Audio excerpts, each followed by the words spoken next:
Living and Loving in the Age of AIDS is a true story about love, about being queer, surviving AIDS, and saving more than 1,000 HIV-positive lives.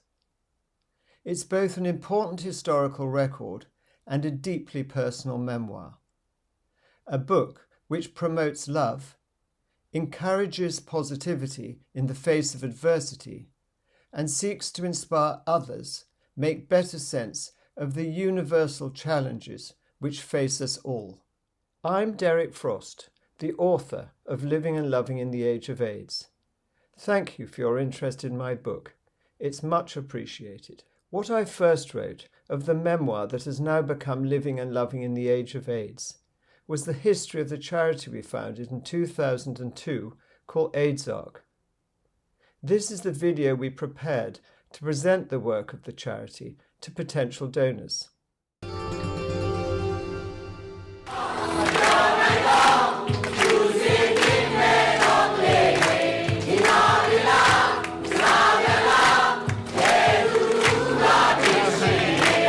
Hello. Mingalaba. Hi, nice to meet you all again. Hi.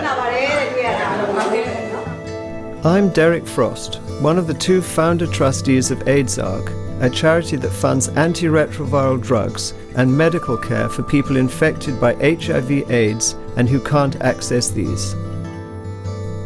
Currently, we operate in South Africa, India and Burma. We work through selected doctors. Annually, I travel to meet with them and with as many beneficiaries as possible. So can you imagine that you have a deadly disease? You need the medicines now. And our doctors, they have to say, sorry, which means you're going to die within a month or 2 months. It is very painful to see the patient that you want to treat them, but you have limited budget. So the others who we cannot treat and they have to die without access to treatment. I so hope we can help you survive. My name is Zandile. I am HIV positive and I'm glad to be here at Nazareth House. How are you feeling? I can't tell the side. I'm still... Sadly, for Zandile we were too late. Fortunately, for many others, AIDSARC reaches them in time. Usually the patients, when they arrive in our clinic, they are extremely sick. Within a few months they are back to their normal weight, and within 4 to 6 months they go back to work. I mean, it's a miracle drug. It is a miracle drug. For a tiny amount of money. Yeah. We're on our way to see two special friends of AIDSARC. Benjamin lost his parents to AIDS and was born HIV positive. Despite a damaged immune system, he fought off innumerable infections and on many occasions nearly died. Only his grandmother, Chandrama, cared for him. His other family and neighbours thought him cursed and shunned him. Happily, at the age of 7, this little boy found free medical treatment through FXB and ARVs funded by AIDSARC. Immediately, his life and health were transformed. He got so much better so fast that the people in his community thought a god had cured him. Now they honour and cherish him. Now he is active, healthy and attending school. I'm very happy to be seeing Benjamin and his granny again. How are you? Nice to see you. Nice to see you. Thank you. Okay, let's see. Let me do it for you. How many do I? How many? 1, 2? Only 1. Look, Benjamin. Huh?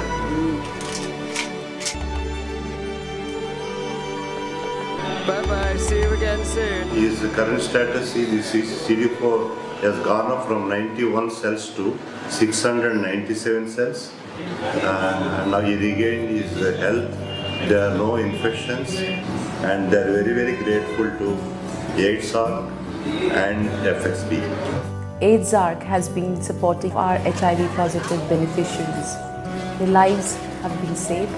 They're all leading a very healthy life. But there are many more who desperately needs help. We're also known throughout the Western Cape for our work with HIV patients. We get no government funding whatsoever, so we're very grateful to AIDS ARC for the money they give us. I sincerely hope that AIDS ARC will give us more fund. If we can get more money, then we can buy more drugs and we can save many lives more.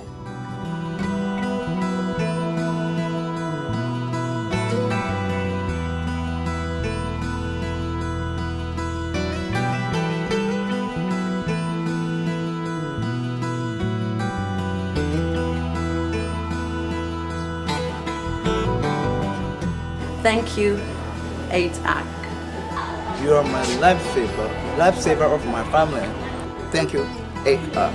Thank you, AIDS ARC. Thank you, AIDS ARC, for your help. Thank you, AIDS ARC, for your kind support. Thank you, AIDS ARC, for making me get well. Thank you, AIDS ARC. Thank you, AIDS ARC. Thank you, AIDS ARC.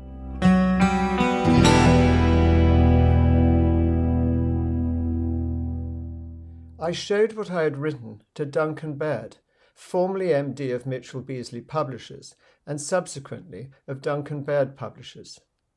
He responded kindly but unreservedly. This is an important record, but not of interest to anyone uninvolved in your charity. However, should you decide to set down what led you to start AIDS ARC, this might perhaps be of interest to a wider audience. So this is what I did. To my delight, Watkins Books decided to publish my story, and their team have guided me most excellently in pursuit of what Duncan describes as going for that perfect pitch. My thanks to them all is profound. Now I owe more thanks to those of you who are promoting and selling my book, and to all those who are reading it and choosing to recommend it to others.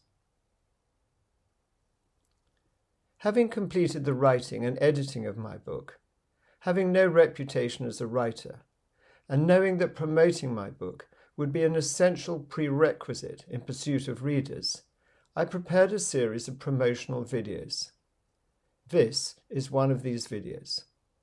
Jay, my husband for more than 40 years, and I lived at the epicenter of two important events in recent world history. One was the liberation of millions, but sadly not all, from extreme homophobia and our status as criminals.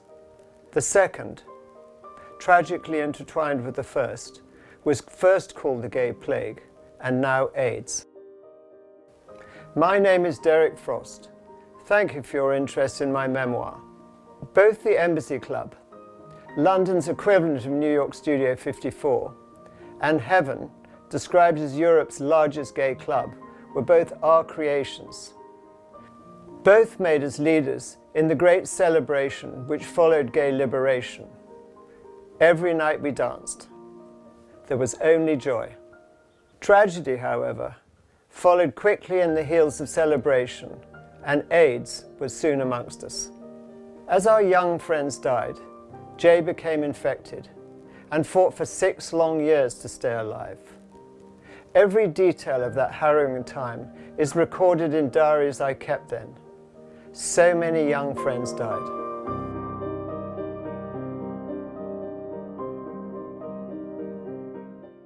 Incredibly, these years were filled with equal measures of isolation, fear, engagement, and joy. Our dance continued, but this time we danced with life and death. Finally, effective drugs arrived, and for those who were able to access these, the dying stopped, and my Jay survived. Throughout his battle, I fought hard to retain my sanity and my career as an interior designer. A time when I discovered yoga, Buddhism, and meditation, and developed an ever-strengthening love for the natural world, art, some now my own, plus dance, always dance. Since then, through the NGO we founded called AIDS ARC, we have worked with doctors in many different parts of the world and have helped save more than 1,000 HIV-positive lives. My memoir is a fast-paced, intensely personal account. It's a tale of love and travel, intertwined with the high-octane life which is ours and the fascinating people who populate it. It's a story of triumph over death and the compassion it engendered. It's a rare account about extraordinary times, and this makes it an important historical record. I hope you will find my story inspirational. I know it will move you and will bring you joy. During the process of bringing my book to publication, I was lucky enough to obtain 4 great endorsements which have helped immeasurably in gifting my memoir with a degree of importance. One was from Matthew Paris, the political writer and broadcaster, and a Member of Parliament from 1979 to 1986. Matthew generously chose to say this about my memoir. If I had been better looking in my early 30s, I would be dead. This is the story of those less lucky, of a life interwoven with HIV and the author and his husband's mission to bring hope and relief to others. Derek Frost writes with unsentimental honesty, a stark witness that has been largely absent from the literature. This book is both a history and an inspiration. Another endorsement came from Lord Chris Smith, a government minister from 1997 to 2001, and now Master of Pembroke College, Cambridge. Chris was our first MP to go public about both his queer and his HIV-positive status. He said about my book, "This memoir is incredibly vivid, moving and compelling. When I was first diagnosed HIV positive in 1988, I thought I was being handed a death sentence. Derek's book led me through all the pain and anguish and loss, and also the love and the hope, all over again." Linda Gale Becker, a professor of medicine, president of the International AIDS Society 2016 to 18, and co-founder of the Desmond Tutu HIV Centre and Health Foundation in Cape Town, South Africa, gave me a wonderful endorsement, which I have copied with images to make this short video. This is a poignant and heart-touching memoir which gives the 40-year global HIV pandemic a truly human face. It's a book that epitomizes the human struggles of sexuality, privacy, belonging, exclusion and stigma, all coloured by the complexity of worldwide viral contagion, untimely death, and the advancing triumphs of medical innovation. Above all, it is a story of coping, overcoming, generosity, and enduring love. I combined the generous words of Professor Del Colvey, an English scholar, to make another video.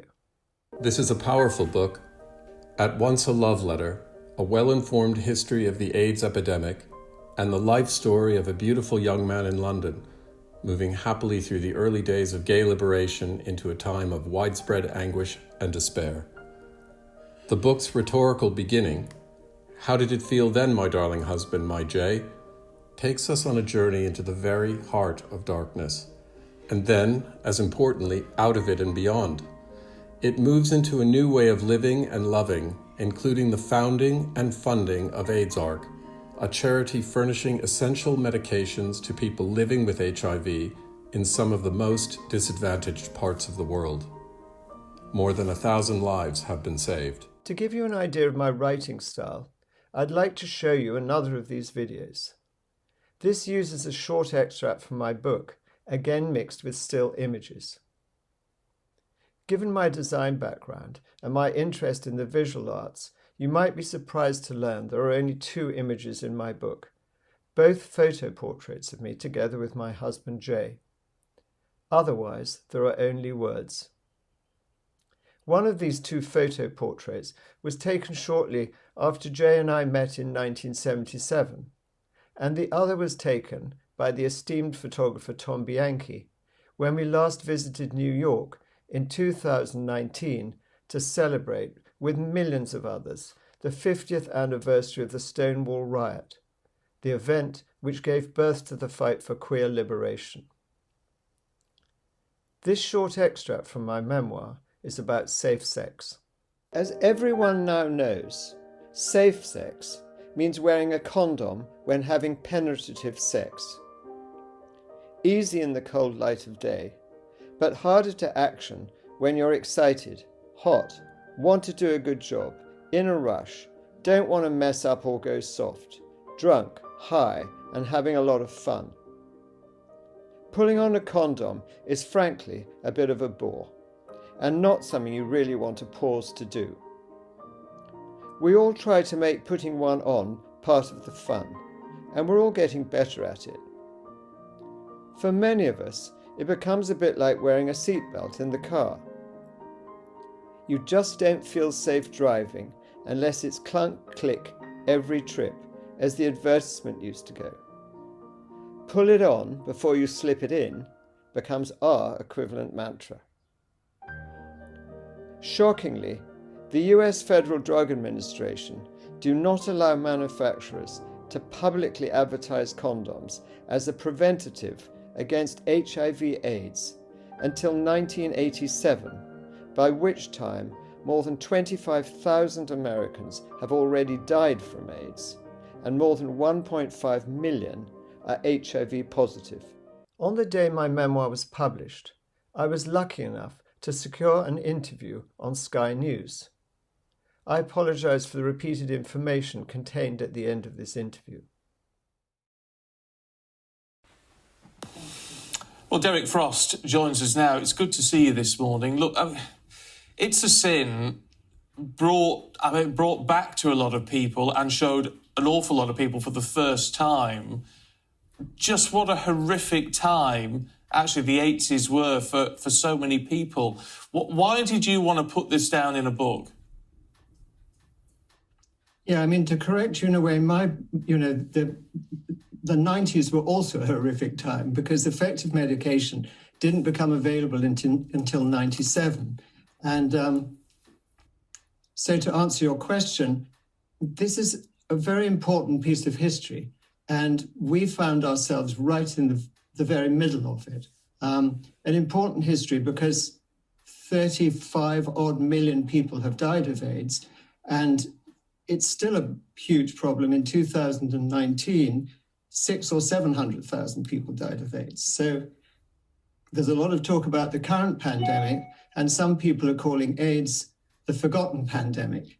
And I thought it was very important to set down the experiences I'd had and several quite different experiences within the AIDS pandemic as an important record for the benefit of all, but particularly for the benefit of young people who may only think of AIDS as an easily treatable condition like, other things, pop the pills and you'll be fine, which is great, Well, it's great in a sense, but I mean, it does take away a little bit from the experiences that so many people have been through, a time of, I guess, of sort of innocence turning into absolute tragedy for so many.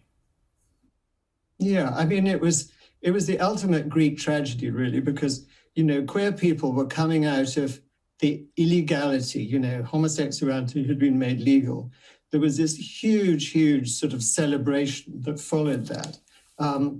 A similar celebration, really, that happened for straight people in the 60s with the advent of the pill, etc. So, the tail end, or right in the middle of this extraordinary celebration, AIDS came and hit, and, this was a great tragedy. And as you'll know, in the early days of the pandemic, I mean, when it was first described, it was described as the gay plague. It was what gay people got, as was, mentioned in It's a Sin. It was a big tragedy, and it was a very, very bad time for a lot of people. I mean, It's a Sin describes some of the really ghastly things that happened in the early 80s, where there was extraordinary sort of fear, as you're showing now, the tombstone ads, et cetera, By the time my husband, Jay, became infected in 91, and this was in England, although there were large levels of stigma, the response we received from medical staff and the support we received from the NHS, etc., was fantastic. The big problem they had is they didn't have any drugs to treat people like Jeremy, and all they could say to him was, kind of bottom line, prepare to die. It was a hard time, and a lot of people died. I mean, in my book, 70 close friends are named and listed, and the book is written as a dedication to them. I mean, I think that is part of the horror that people forget, I think, when you do talk to people of your generation who were, you know, younger men of that time, and it was a case, wasn't it, that almost everybody lost somebody they knew. Oh, my goodness, yes. I mean, amongst the queer community, you know, large numbers of people. I mean, we had friends in America, particularly on the west coast of America, who described losing 80 or 90% of their entire base of friends. I mean, it's unbelievable. It was like a slaughter, you know. But it was a slaughter in which the queer community played a very, very important part, which is another aspect of the history which I wanted to remember, is that, you know, between 81 and 89, when Reagan was president, he never mentioned the word AIDS publicly until about 85, 86, during which time a huge number of particularly gay Americans had died of AIDS or had become infected, I think as many as 1.5 million or so, until finally he mentioned the word. Gay people got very angry about this. They formed ACT UP, and there was a huge activist movement that speeded the arrival of effective medication by demanding it. And the success of that activism probably saved, you know, many, many millions of lives around the world by speeding the arrival of medication. So we have something, you know, within the queer community, we have something also to be very proud of, which is important to remember. Yeah, absolutely. Look, Derek, it's good to talk to you this morning. Thanks very much indeed. I do hope you will have enjoyed learning more about my memoir and why I felt it important to set down this deeply personal record. If you decide to buy my book, I hope you will enjoy reading what I've written and will take pleasure in knowing that by purchasing my book, you will be donating to the life-saving work of AIDS ARC. Thank you for your interest in my memoir. Finally, from editor, author, and friend, Holly Dawson.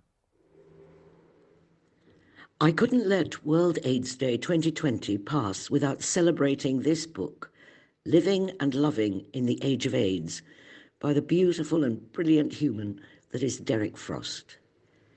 Out in April 2021, published by Watkins Books, it's a frank, tender, bright, and dancing love letter of a book, taking you from the giddy dazzle of heaven in London, feeling the world swirl like a glitter ball at your feet, through to the whispering unease about the gay plague and the years that followed, watching so many beautiful young friends die. And through it all, the immense love and care in Derek's own narrative as he shows us the reality for him and his husband, the remarkable Jeremy Norman, after Jay himself was diagnosed. Derek and Jay set up the charity AIDS ARC to secure treatment, funds and support for people from all over the world who would otherwise be unable to access drugs and information. All revenue due to the author from sales will be donated to AIDS ARC.